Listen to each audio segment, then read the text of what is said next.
حضرت السلام علیکم. حضرت کو جاننا تھا کہ حلالہ کا اسلام میں کیا کانسیپٹ ہے؟ حلالہ کرنا کیسا ہے؟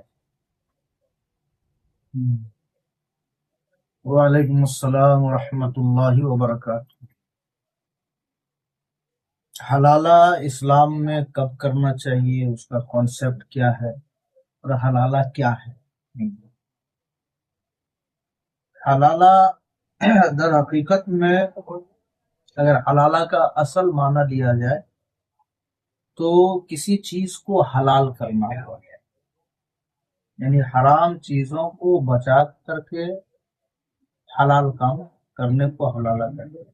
اب یہ حلالہ سے ہم لوگ سمجھتے کیا ہے، جب کوئی بندہ اپنی بیوی کو 3 طلاق دے دیتا ہے اور اس کی بیوی اسی شوہر کے پاس رہنا چاہتی ہے جس نے طلاق دیا ہے، یا پھر وہ مرد جس نے طلاق دیا اور اسی بیوی کو رکھنا چاہتا ہے، تو پھر ایسی صورت میں حلالہ کا کانسیپٹ جو ہے اسلام میں شروع ہوتا ہے.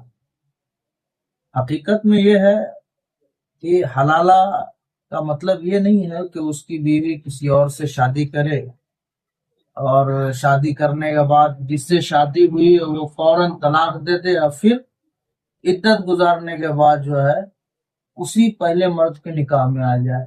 یہ صحیح اور درست طریقہ نہیں ہے.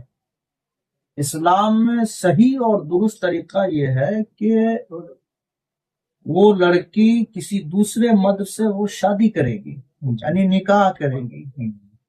اب جس سے نکاح ہوا ہے وہ مرد کو اختیار ہے کہ وہ اس عورت کو اپنے پاس ہمیشہ ہمیش رکھ لے، ٹھیک ہے، اور اس پر پہلا مرد جبرن بھی نہیں کر سکتا ہے کہ تم کو طلاق دینا ہوگا. اگر یہ شرط کے ساتھ اگر اس لڑکی کی شادی ہوتی ہے تو یہ طریقہ غلط ہے کہ فوراً اس سے شادی ہوئی، پھر اس کے بعد دونوں میں آپس میں میاں بیوی جس طرح رہتے ہیں اس طرح رہیں گے، پھر فوراً تم کو طلاق دے دینا ہوگا. یہ غلط طریقہ ہے. صحیح طریقہ یہ ہے کہ بندہ شادی کرے اور عذر شرعی کے بنیاد پر زندگی میں اگر اسے طلاق دے دیا، جس عورت سے دوسرے شوہر نے شادی کی عذر شرعی کے بنیاد پہ، تو اب یہ عورت پہلے شوہر کے پاس عدت گزار کے جا سکتی ہے. اسی کا نام حلالہ ہے.